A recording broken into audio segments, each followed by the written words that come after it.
I have defeated the hard mode of Nex, Angel of Death, over 3000 times on my Iron Man account. And in this video, I will show you all the loot, as well as everything you need to know if you want to take on this boss for the first time with your friends.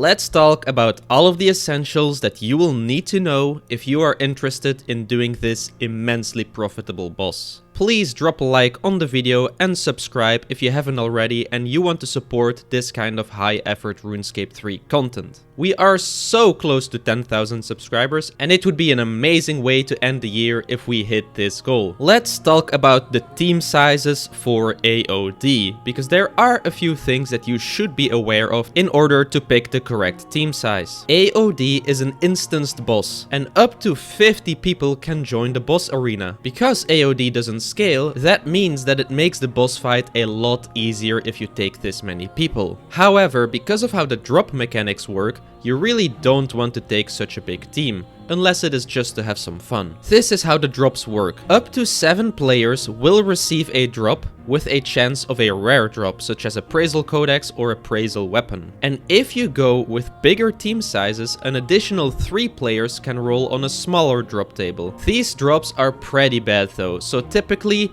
people don't go with teams over the size of 7, ensuring that everyone gets a nice drop. It is also an option to go with teams smaller than 7, and when you do so, the drop rates of the rare items increase. For most people, 7-man is going to be the best option. It's the best balance between everyone getting drops and kills being as easy as possible. There are plenty of places where you can find AOD teams. I'll make sure to put some links to specific AOD servers in my own Discord server. Before you start taking on the boss, some of your team members will have to pick some roles. The first and most obvious role will be the base tank. They will ensure that AOD is always targeting them, and they will make sure that AOD is always in the correct spot during the fight. A little tip for the base at the start of the fight: AOD is a 3x3 monster, so once you start the fight, make sure you stand on an adjacent tile like here. That way AOD will stand in place and be on the perfect position for the later mechanics. During the first 3 phases, the base will also have to take more damage, as AOD alternates randomly between melee and mage attacks. All the other players can just pray mage, but the base will have to swap between the correct prayers. Here you can see some possible setups for a base. On the left we have a low level beginner friendly setup, and on the right we have essentially the best in slot setup for each style. Next up, there are 4 minion tank roles, because there are 4 different quadrants in this arena of this fight. These roles are typically called Umbra, Glacies, Cruor, and Fumus. Make sure that all of these 4 roles are filled in your team. Let's say you pick the Glacies role, then you will be responsible for every mechanic that happens in the Glacies quadrant. We'll talk about all of those more later. Here we have some entry level setups and some high level setups for all styles. These setups also work for the remaining people on the team that didn't get a role. Let's go over the mechanics of the fight. Before the fight starts, at the center of the arena, you'll be able to find a shiny orb. Any player can interact with this orb, which will cause Nex to fly down and start the encounter. Typically, the base will be responsible for starting the fight. AOD has a total of 3 million HP, and the fight takes place over 4 different phases. The first phase of this fight cycles between 2 separate mechanics that will continue to alternate until the boss is brought down to 2.1 million HP. With current day DPS, it is possible to completely skip both of these mechanics entirely. However, it is still good to know what the mechanics are if they do happen. If your team isn't quite yet skipping the mechanics, then the first mechanic that will happen are the Reavers. Next, we'll jump up and randomly face one of the 4 quadrants of the arena. Everyone standing in that quadrant will then take 3 huge hits. However, if not a single player is standing there to block that damage, then Nex will get a buff which will make the rest of the fight a bit harder. To avoid this, the minion tank of that quadrant will tank the damage, which can easily be done through a combination of soul split, defensives, and food usage if needed. The other 3 quadrants will each spawn a Blood Reaver. These Blood Reavers will slowly walk towards Nex, and once they reach Nex, they will damage all the players in the team, and the more HP they have remaining, the more damage they will deal to each team member. And trust me, nothing in this fight hurts more than 3 of these Reavers with maximum HP reaching Nex at the same time. That's a quick trip to Death's office. So to avoid this, you'll want to take out the Reavers or at least highly damage them before they get to Nex. After this mechanic is dealt with, the phase will continue, and after a while, the next mechanic will happen. These are the Shadow Orbs. This attack will see Nex drop 3 separate Shadow Orbs onto each of the player's location. If you keep standing on them, you're gonna take some damage, so simply move around a little bit while this is happening. Once AOD is lowered to 2.1 million HP, the next phase will take place. The phase starts off with 4 crystals spawning in each of the respective quadrants. When they do, make sure you keep your distance from them initially, because they will deal 4,000 damage to anyone standing near them when they spawn. After this, each minion tank will be responsible for taking down the crystal in their quadrant. They'll have a few seconds to take out this crystal, after which a minion of Nex will spawn in the quadrant. If the crystal was not taken out in time, then the minion will spawn slower and with twice as much HP. It's not the end of the world, but it will significantly slow down the kill. And so if you are not a minion tank and you see one of the minion tanks struggle with the crystals, consider helping them before attacking Nex once again. Now, let's talk about the minions spawning after the crystals, because this is where the beautiful dance of the AOD fight truly begins. The thing you need to know is that the final phase of AOD can only start once all these minions have been taken out. And to do this effectively, while also dealing damage to AOD, each minion tank will want to lure their minion under Nex, which will allow the team to passively take out the minions using all their area of effect abilities. To do the minion lure effectively, you'll want to stand on this exact spot after taking out your crystal. Wait until the minion spawns and attacks you. This way you can be certain that it is targeting you. Then you can take one step forward onto this tile and use the surge ability. You will end up on the exact same tile on the opposite side, and the minion will follow you, piling right under Nex, allowing you to focus on Nex and take out the minions passively using AoE abilities. All 4 minion tanks will be doing this. Once Nex hits 1.8 million HP, the third phase will begin. In this phase, the Reavers and Shadow Orbs stop occurring, but some new mechanics take their place. And those will continue to happen until Nex reaches 600k HP and all the minions are taken out. The first new mechanic that starts to happen in phase 3 is the Icicle Slam, where AOD picks one random player who will be hit by a large AoE ice attack. All nearby players will be hit, but only the targeted player will then be completely stunned and take damage over time. When you see this happen to your teammate, make sure to target the ice crystal above them. That way you can free them and save them from all the damage. If you are the one who was targeted, you can also escape yourself using a power burst of acceleration. The next special attack Nex has in this phase are the smoke lines, where Nex will randomly choose 2 separate players and target them with 2 perpendicular lines of smoke that will cover the entire arena. If at all possible, try to move away so you don't drop these lines onto your team members, but if they do drop on you, just simply walk out of the smoke and you should be fine. Finally, we have the pool, which will spawn on a random location on the map. If nobody in your team deals with this, then after a while, it will explode and deal 37,500 damage shared across your entire team. Depending on your team size, this can still be pretty survivable, but it's probably a good idea to take care of the pool ahead of time and avoid this. It will save your team members if they are low HP and didn't notice the pool spawning. To deal with the pool, players can just click on the pedestal in the center of it. Instead of dealing 37,000 damage to the entire team, It instead will deal 14,000 damage shared across all the people standing in the pool. Obviously, 14,000 damage is a lot, and that can instant kill you. So, make sure you either have a couple of people in the pool to share the damage, or alternatively, be high HP and use a power burst of vitality. That way, you will double your HP and you can take on the pool solo. Of course, before clicking on that pool, make sure there are no low HP teammates in it, as it's very easy to PK them. Finally,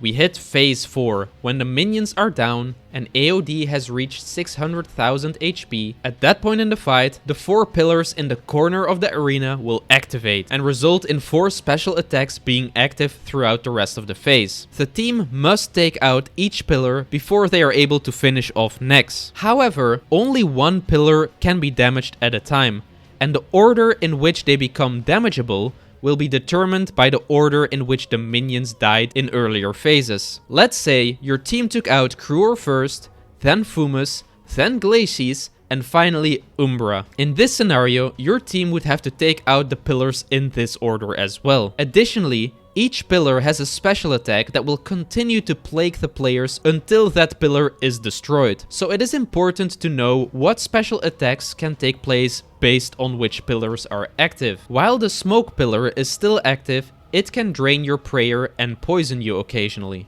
While the blood pillar is active, AOD will slowly heal itself. While the ice pillar is active, Nex will occasionally stun you and inflict damage until you use freedom. And finally, the shadow pillar will spawn shadows under everyone, dealing tons of damage if you're still standing on them once they activate. With all of these in mind, it is quite important to try to get a nice minion order in the earlier phase, to ensure a smooth order of the pillars. Typically, you want Umbra to be taken out first, as the shadow pillar attacks can really sneak up on you, and it's by far the most dangerous attack. The order of the other pillars isn't quite as important, but typically you'll aim to get Shadow, Ice, Blood, Smoke for the easiest and fastest kills. Throughout this final phase, AOD will constantly mark one person to receive an instant kill attack. When you get marked, you have a short time to make your way to the center of the arena. Here, the shield will protect you from the instant kill attack, and right when it does, another bar will appear over your head. Once it fills, a huge bomb will drop on your location, and it will stay there until the fight is over. Essentially, wherever you're dropping this bomb, you will no longer be able to access that part of the arena, as you will take massive damage while standing in these bombs. With this in mind, make sure to never drop the bombs on your teammates, and avoid placing them on top of the center at all cost, because that is where people will have to go to clear their instant kill attacks. If the fight drags on, the amount of bombs can become very scary. Finally, once all the pillars are taken out, the last bit of HP on Nex can be taken out quite quickly. There are tons of ways to optimize the AOD fight further, but these are all the basics you will need to get some kills, even if you start up a team entirely of beginners. As you do the boss or go with more experienced team members, you will pick up on additional intricacies of the fight, and it is likely that more experienced players will quickly bring you up to speed on how to take out AOD as quick as possible. Now that we have learned everything there is to know about AOD's mechanics, I would like to talk to you about another fantastic way to learn. And that is with Brilliant, who were kind enough to sponsor this video. A lot of you guys on YouTube often ask how I am able to make these in-depth animations in my videos. And on a more personal level in my personal life as a gameplay programmer, people often ask me how best to get started in the games industry. And a great place to start is to build up a strong understanding of math, computer science, and problem-solving skills. That is why I am so happy that my first ever sponsor is Brilliant, a wonderful learning platform that can teach you all these fundamental skills interactively. With the major breakthroughs in generative AI in the past year, I have personally been taking some of their lessons in neural networks to get a more intuitive understanding of the new technology. If you have ever thought about getting into game dev, or any other software-driven industry, or if you just want to expand your skill set out of curiosity, you can try everything Brilliant has to offer for free for 30 days by visiting brilliant.org/IronAraxxor, or by clicking the link in the description. The first 200 people will get 20% off of Brilliant's annual premium subscription plan. Finally, it is time to talk about the loot. I have completed the AOD fight over 3,000 times. Let's have a look at my most recent 3,000 kills and break down the loot. The first thing I always talk about are the alkables and how much pure GP I got from a boss grind. As an Ironman specifically, this is always interesting to look at to me. After, we will look at the total GP and utility of all the remaining loot. AOD's drop table does largely consist of alkables, and therefore, when we process all of them in our alk machines, these 3,000 kills netted me a total of 810 million GP, purely in alkables. That's between 5 and 7 million GP per hour guaranteed in alkables, depending on how many kills you can get in the hour. Next up, I want to talk about the herbs and seeds. I'll have to point out here that AOD used to drop grimy snapdragons and candentine herbs.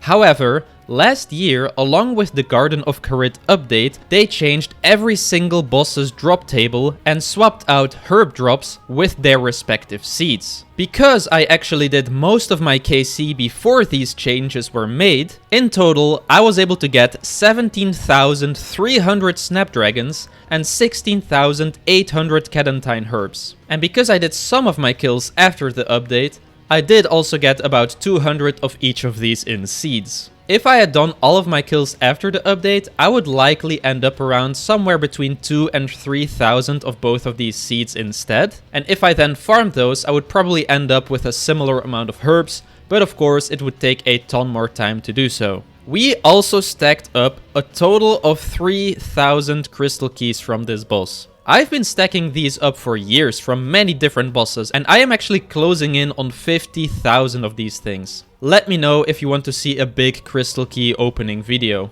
As far as charms go, AOD does give a decent amount of crimson charms specifically. They added up to 45,000 crimson charms, which can be turned into well over 20 million base summoning XP. We also did get a few thousand of each of the other charms, but considering how long this entire grind took, it really is only a tiny bonus. Quite rarely, you will also see a crystal Triskelion key being dropped at this boss, and we were able to obtain a total of 70 of them. These can be opened for some decent loot, but more importantly, a guaranteed elite clue, and you can stack these up as much as you want and use them to completely bypass the elite clue cap. Just like the crystal keys, I've been stacking up a ton of these over a lot of different bosses, and I could also turn these into a video down the line. Next up, we have what is probably my favorite common drop from AOD, and the only reason I could see myself returning to this boss occasionally, and that is energies. Energies are of course absolutely required to do PvM with invention perks, and you really cannot get enough of them.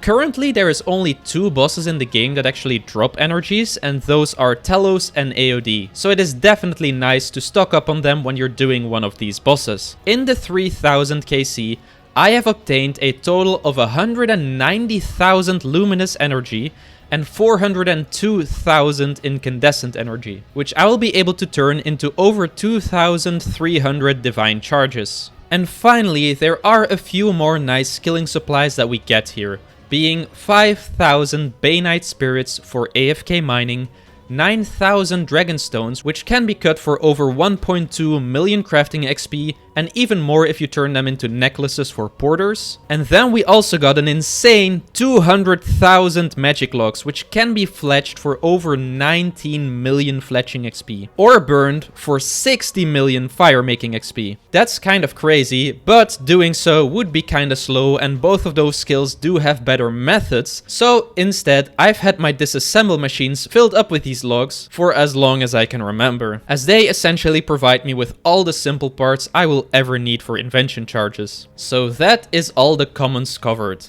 And if we were able to sell every single one of these drops on the Grand Exchange today, the total value would come up to 2.1 billion GP. That is a decent amount of money you can expect if you have the absolute worst RNG imaginable at this boss and don't get a single drop ever. But that does lead me nicely into the collection log drops. I've done a bit over 3,000 kills, but for this loot video we are only looking at the loot from the most recent 3,000 kills. In my first 500 KC, I only actually got the pet. So, every other drop we will be seeing on my collection log did happen in these 3000 kills we are looking at today. First off, let's talk about the Praisal Codices. The Praisal Codex allows you to unlock a best in slot tier 99 prayer of your chosen style. If you want the best prayers for magic, ranged, melee and necromancy, you will need 4 of these codices, which is why they have kept up their value amazingly,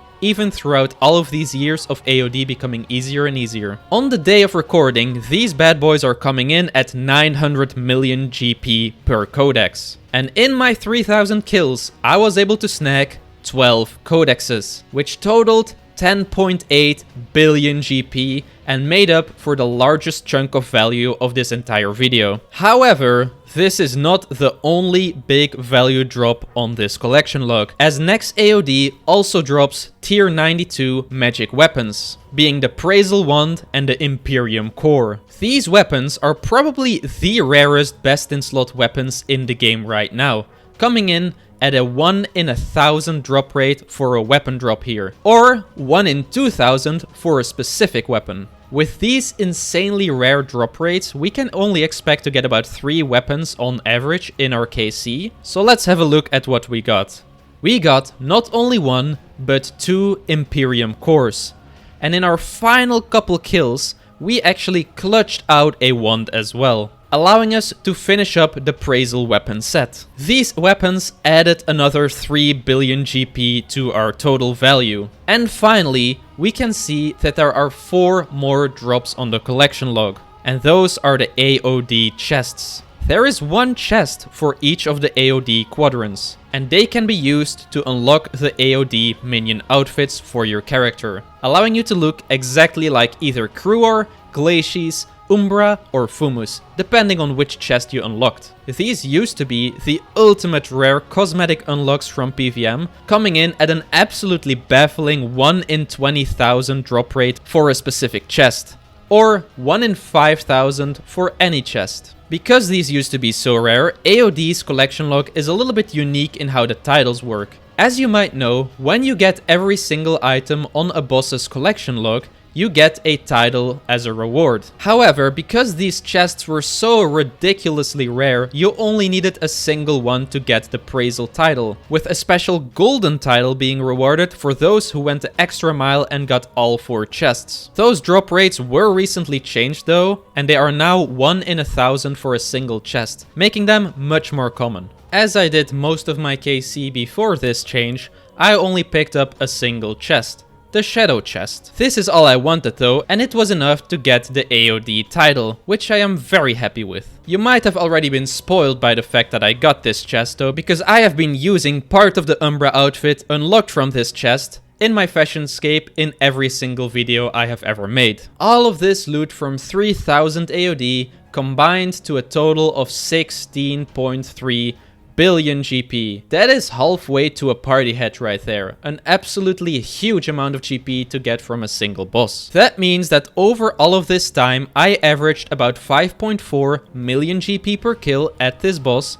and considering you can get between 20 and 25 kills per hour, that makes it between 109 and 136 million GP per hour. Not bad. So if you and some friends have never done AOD, I hope you can collect some of your friends, use the guide earlier in this video, and just give it a shot. And on that note, I want to say a few words to you guys as we end this year. Only a few months ago I started making these videos, and it has been an amazing experience as we've reached almost 10,000 subscribers in such a short time. And so to show my appreciation, about a month ago I started working super hard on this video, and it's been in the works ever since, as I wanted to end the year off with one final big video. So I really hope you guys enjoyed this one, and if it's okay with all of you, I'm going to take a little bit of a break now. That way I can come back refreshed in the new year and continue working on these big RuneScape videos, because trust me, I have a lot more planned, so stick around.